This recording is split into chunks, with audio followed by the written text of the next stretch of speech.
Hey, be honest with yourself. You're not out here buying Rolexes. You're not dropping 5 grand on designer bags or spontaneous trips to Bali. You're just living. A $12 lunch here. A $3.49 iced coffee there. An Uber when you're too tired to deal with the bus. A late-night Amazon order that made sense in the moment. And then one day before payday you check your account. And it's 0.47. You whisper the same thing you said last month. Where the hell did it all go? That's the $0 feeling. You didn't mess up once. You bled out slowly. Not poor because of one bad choice. Poor because of quiet daily leaks you didn't plug. It's not dramatic. It's not even memorable. And that's the danger. No one teaches you how to notice death by 1,000 swipes because it doesn't feel dangerous. It just feels normal, even when it's costing you everything. There's a kind of exhaustion that comes from always starting over. From living in a loop where you earn, spend, survive, but never build. You think maybe I just don't make enough. Maybe I need a better job. And sure, sometimes that's true. But here's the part no one wants to admit. Even if your income doubled, you'd probably still feel broke. Because money problems aren't just math, they're patterns. If you've been surviving off short-term comfort, you don't notice the long-term damage until it's too late. So let's get practical. Start here, track every dollar for 7 days. Not forever, just 7 days. Not in an app, not in your head. On paper, with a pen, where it feels real. Every snack, every ride, every auto payment. Don't judge, just track. Not because you're trying to punish yourself, but because you need to see the enemy. And the enemy isn't you, it's the leaks in the system. Because once you can name them, you can stop them. Picture it. You're standing in a house that feels cold. You turn up the heat. Still cold. So you blame the heater. But the truth, there's a cracked window you never noticed. And it's been leaking warmth every minute of every day. You don't need a new heater. You need to find the leak. That's your spending. It's not about restriction. It's about awareness. You can't fix what you won't face. So here's the deal. Track 7 days. Highlight any category over $30 total, food, rides, streaming, etc. Add it up. Then ask yourself one quiet question. Did this spending actually make me feel better? If the answer is no, that's your leak. Seal it. You don't need to be perfect. You just need to be honest. Because once you see the pattern, you stop blaming the paycheck and start fixing the behavior. That's where change begins. You don't even remember opening the app. You were just bored, or tired, or waiting for something to load. And now you're 5 minutes into Instagram, 3 taps into TikTok, and 1 click away from buying something you didn't know you wanted 5 seconds ago. It's not even that expensive. $24 for some gadget you saw in a reel. $39 for that thing that solves a problem you didn't know you had. But here's the thing. You didn't want it. You just wanted a hit. Not of nicotine or alcohol, but dopamine. Something to make the moment feel better.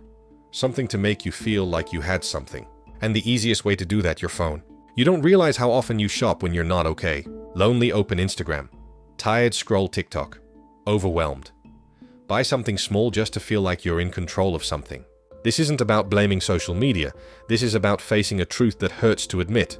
Your phone isn't just costing you time, it's costing you money. And not in hundreds, but in accumulated bleeding. The 17-inch gadget. The $12 meal you ordered because of a DoorDash ad. The $70 limited drop hoodie you saw in a swipe-up story. They don't look dangerous. But over 30 days, that's hundreds you don't remember until you're broke and can't explain why. Let's talk numbers. The average American spends 3.5 hours a day on their phone. You think you're immune, but screen time doesn't lie. And according to a recent NerdWallet survey, 68% of shoppers made at least one purchase from social media last year. This isn't accidental anymore. It's engineered. The apps are free because you're the product. Your attention is monetized. Your boredom is profitable. You're not weak. You're targeted. So what do? Start here. Put a 24-hour rule on every social-driven purchase. If you see it in an ad, a reel, or a feed, you wait. Bookmark it, screenshot it, set a reminder. If you still want it tomorrow, fine. But 9 times out of 10, you won't even remember it. Because it wasn't a need. It wasn't even a real want. It was just a reaction to a feeling. Second, audit your phone triggers. When do you spend the most? Late at night, after work. When you're anxious or lonely. Write it down. Not to shame yourself, but to understand your real pattern. Because spending isn't always about the money, it's about mood. And if you don't manage the emotion behind the habit, you'll keep spending on comfort you don't even enjoy. You think the problem is that you buy too much. But maybe the real problem is you scroll to avoid yourself. And every time you do, you risk giving your money to an algorithm that knows your insecurities better than your friends do. Break the loop. Phones don't just steal time, they steal intention. If you want your money back, you'll have to take your attention back first. You've heard the joke, right? If you just stopped buying lattes, you could retire at 40. Yeah, it sounds ridiculous, because it is. The $7 coffee didn't make you poor. Neither did the $5 bagel, the $9 smoothie, or the $13 sushi lunch. But here's the part no one tells you. It's not about the coffee. It's about what that coffee means in your life. You didn't buy it because you were thirsty. You bought it because you were tired, or sad, or stressed, or because for once you wanted to feel like life was working in your favor. Maybe the day felt heavy and that drink gave you 5 minutes of peace. Maybe you were burned out and needed anything that felt like care. It's a ritual, a pause, a tiny rebellion against the chaos, something that says I can still afford something nice. And there's nothing wrong with that, unless it's the only thing giving you peace. See, cheap habits lie to you. They whisper it's not a big deal, and maybe they're right once, twice, 3 times. But when those not a big deal moments become daily routine, you start sacrificing long-term stability for short-term escape. Not because you're careless, but because you're coping. Coping with a job you hate, a schedule that drains you, a life that feels stale. And that coffee becomes your permission slip, your way of saying, at least I have this. But here's the hard truth. If your life requires a daily treat just to be bearable, something deeper is broken. And your budget is paying for it. You want practical advice? Here it is. Keep the coffee. Lose the autopilot. Make it intentional, not habitual, not reactionary. You get one treat per day, but it must be chosen on purpose. No more default decisions, no more numbing routines. Ask yourself, am I buying this because I love it or because I'm avoiding something? If you're treating yourself to joy, keep it. If you're treating yourself to forget something, maybe it's time to face it instead. Now let's talk math. $7 a day isn't ruining your life, but 7x 30 or $210 a month. Add a few more cheap comforts. Fast food twice a week, Polo 60. A couple Amazon buys, $80. Streaming upgrades, $20. Suddenly you're spending $400+ a month on things that don't even register. That's $4,800 a year. Money that could have gone to debt, to savings, to freedom. But it didn't. Because no one taught you to respect the small money. So what's the real takeaway? Stop asking if a $7 habit will make you broke. Start asking what it's replacing. Because cheap comforts aren't free. They cost you clarity, momentum, and a shot at real sustainable peace. One last thing. You're not weak for needing comfort. You're human. But comfort isn't the same as care. And numbing isn't the same as healing. If your cheap habit is the best part of your day, maybe the problem isn't your budget. Maybe it's your life. Start there. You probably don't even remember half of them. The fitness app you downloaded in January. The meditation app you tried during that one anxious weekend. The streaming service you needed for one show 6 months ago.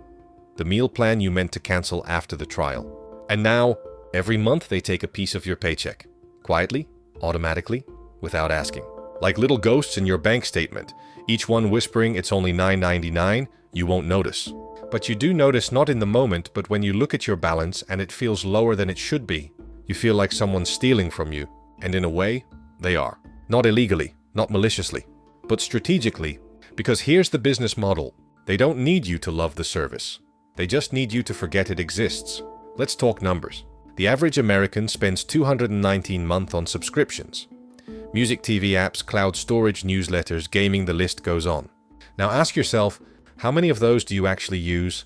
Not just log into, but use meaningfully. If the answer is maybe 2 or 3, congratulations.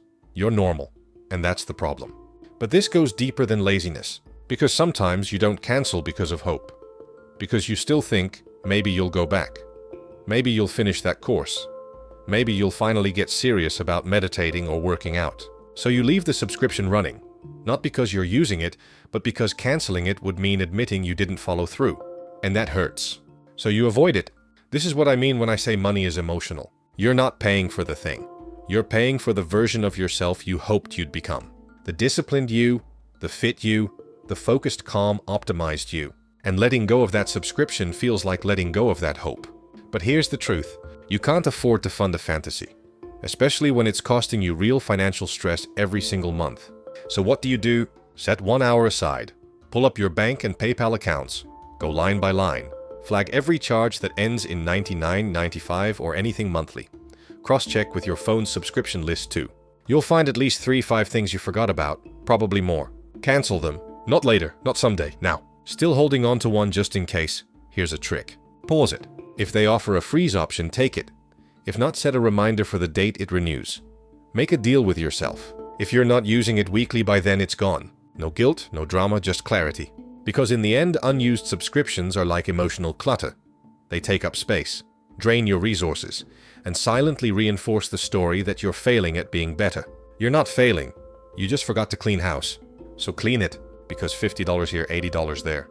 That's not just a few bucks. That's your emergency fund, that's a credit card payment, that's breathing room. Canceling doesn't make you a quitter, it makes you conscious. And conscious spending. That's how you stop being quietly poor and start building quiet power. You didn't plan to spend $38 on dinner. You were just too tired to cook, too late to shop, too drained to care. So you opened the app, scrolled, tapped, ordered. And 45 minutes later, food arrived. Lukewarm, average, forgettable. But it wasn't about the food, was it? It was about not having to think. That's what convenience sells you, escape. And when you're overwhelmed, burned out, or just plain done with the day, escape feels priceless. Even when it's 38. Again, here's the truth. You're not lazy. You're exhausted. You work, you run errands, you juggle life, and when the day ends, you've got nothing left in the tank. So you reach for the easy option. Because convenience feels like mercy. Like someone taking the wheel when you can't anymore. And businesses know that. Uber Eats, Instacart, Prime Delivery. They're not just selling speed, they're selling relief. The relief of not deciding, not cooking, not standing in line. But here's the catch. Every shortcut has a fee. And it's not just money, it's momentum, discipline, self-trust. Let's do the math. One delivery meal, $28 with tip. 3 times a week, $336 a month. Add late night snacks, morning coffee runs, Uber rides, pharmacy upcharges. You're staring at $500, $700 a month in small conveniences. And what do you have to show for it? Not time, not energy, not joy. Just another month where the budget broke and you don't even remember why. So what do? You reclaim friction. That's right. Make things a little harder on purpose. Because when something takes effort, you pause. You think, you choose. Start small. Set a no delivery rule on weekdays. Keep emergency freezer meals for bad days. Use a prepaid card for food apps. When it's empty, you're done. Delete the apps. Reinstall only if you really truly need them. Make convenience conscious, not constant. Here's a reframe. Convenience is supposed to help you occasionally, not raise you. If every solution in your life starts with "I'll just order," then you've outsourced not just your money, but your power. And let's go deeper. Why are you so tired? Why are you always reaching for the fastest way out? Because the system you're in, it's burning you out. You're working more hours than you used to, spending more time in traffic, getting fewer breaks, and still expected to keep it all together. So you crack, not in big ways, but in little ones. You spend for ease, you spend for peace, you spend just to feel like someone's making your life easier. But in the end, that convenience steals from your future. This isn't about never ordering takeout. It's about not letting every hard moment default to spending. Convenience isn't free. It charges interest in your bank account and your habits. So next time you reach for the app, pause. Ask, is this worth $40 or am I just tired? Because if it's just exhaustion, maybe what you really need is rest, not delivery. And that's the final truth here. You're not weak for wanting ease, you're human.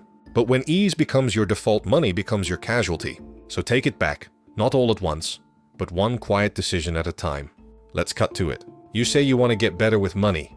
You've downloaded the apps, you've watched the videos, you've even saved a few money hacks on TikTok. But when's the last time you actually looked at your bank account on purpose? Not when it overdrafted. Not when you got a low balance alert. Not when the rent hit and you prayed it cleared. I mean looked. Sat down, opened it up and studied it like it mattered. Like it was your life on the line. Because in a way it is.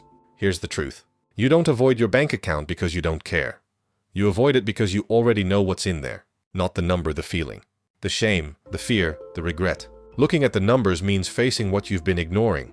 And maybe even confronting the version of yourself that's been quietly bleeding money for months. So you stay blind. Because ignorance feels safer. Until it doesn't. Let me ask you something. If you got sick, really sick, would you just guess your symptoms and hope it goes away? Of course not. You'd get the test, see the doctor, check the numbers. You'd want a diagnosis even if it scared you. Why? Because healing starts with knowing what's wrong. It's the same with money. Tracking isn't punishment, it's diagnosis. Every dollar has a direction. And right now yours are running wild, untracked, unfiltered, unchecked. You can't build wealth in the dark. You can't fix what you refuse to name.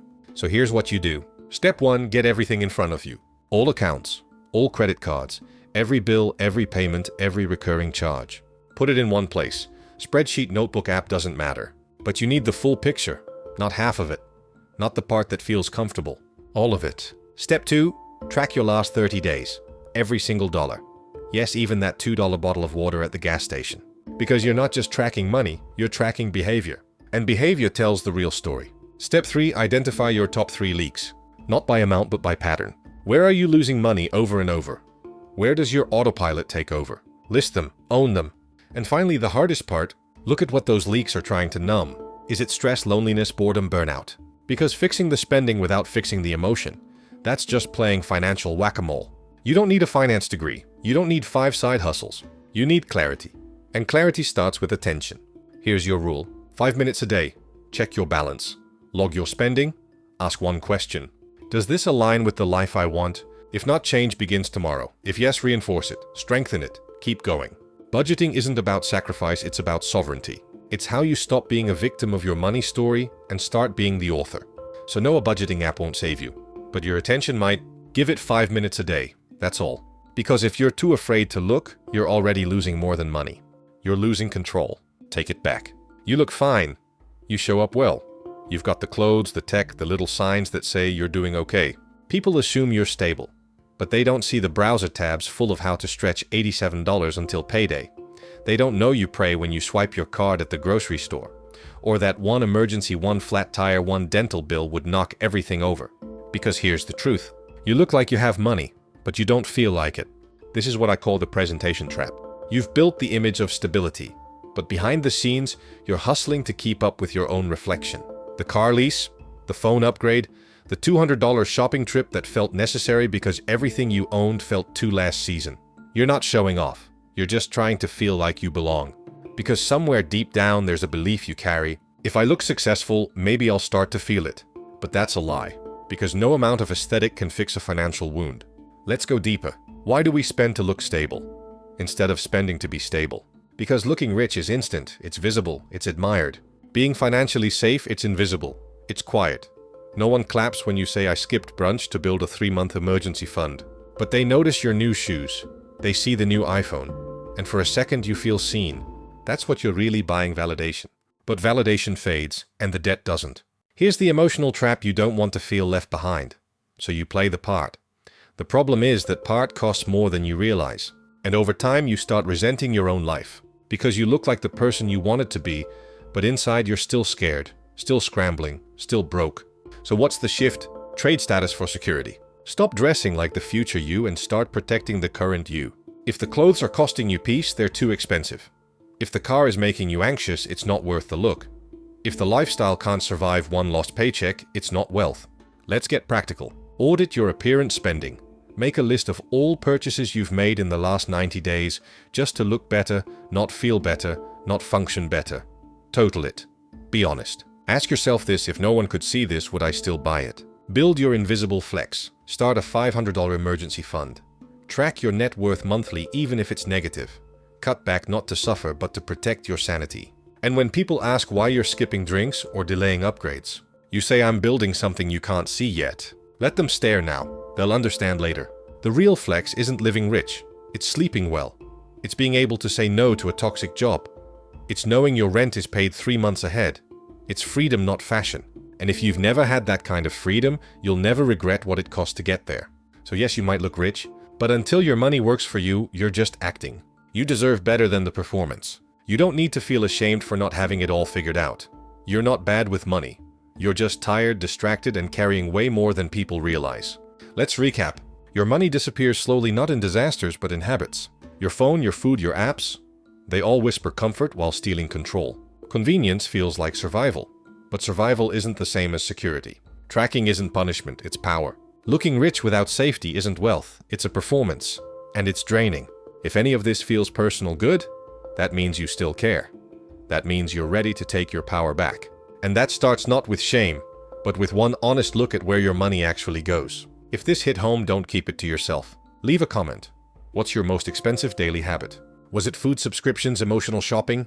Be honest. That's where it starts. And if you're tired of hearing fluffy advice that doesn't work in the real world, hit that like button. Subscribe for more no BS money talk that actually respects your struggle. You've heard enough sugarcoating. Let's talk about what really hurts and what really works. You don't have to fix it all tonight. You don't have to cancel every subscription, sell your car, or live on rice and beans. Start with awareness. Then cut one thing, then another, then track. Not because you hate spending, but because you love peace more than pretending. Give yourself permission to build slowly, quietly, intentionally. Because wealth isn't loud, and neither is real healing. That's all for now. The rest is yours to feel.